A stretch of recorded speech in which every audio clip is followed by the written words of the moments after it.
He couldn't risk a direct assault.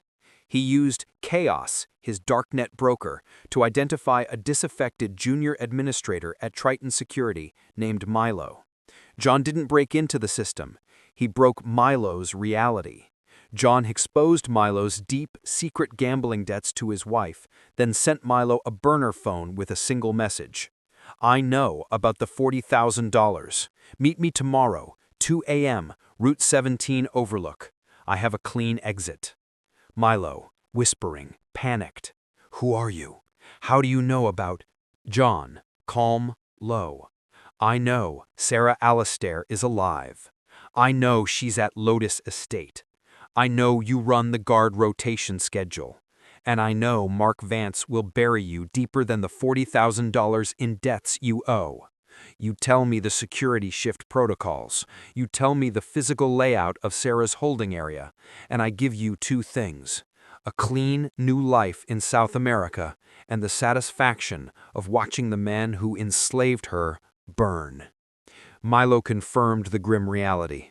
Sarah was isolated, used for emotional blackmail, and kept as a living asset. The security was tightest around her room, secured by 3 layers of code changed weekly. John had everything he needed. The hunt was done. The destruction was imminent. Act 4. The Execution. The 5 points of collapse. John's strategic objective was to ensure the collapse was comprehensive, multi-jurisdictional, and traceable only back to the target's own failings. Mission 1. The CNE. The Fall of the Falsifier. John began by triggering the CME's demise. He didn't just expose the Mark Vance bribe. He used the Oracle's code to slowly, subtly corrupt the entire historical case database, revealing patterns of falsified evidence in dozens of older cases. The corruption wasn't a single bribe. It was an endemic, long-running crime spree. The federal grand jury prosecutor, overwhelmed by the cascading evidence, had no choice but to indict the CME on RICO charges and decades of evidence tampering. The CME's foundation was seized, his career erased, and he was forced into immediate, irreversible plea negotiations, his testimony against Mark, now unavoidable.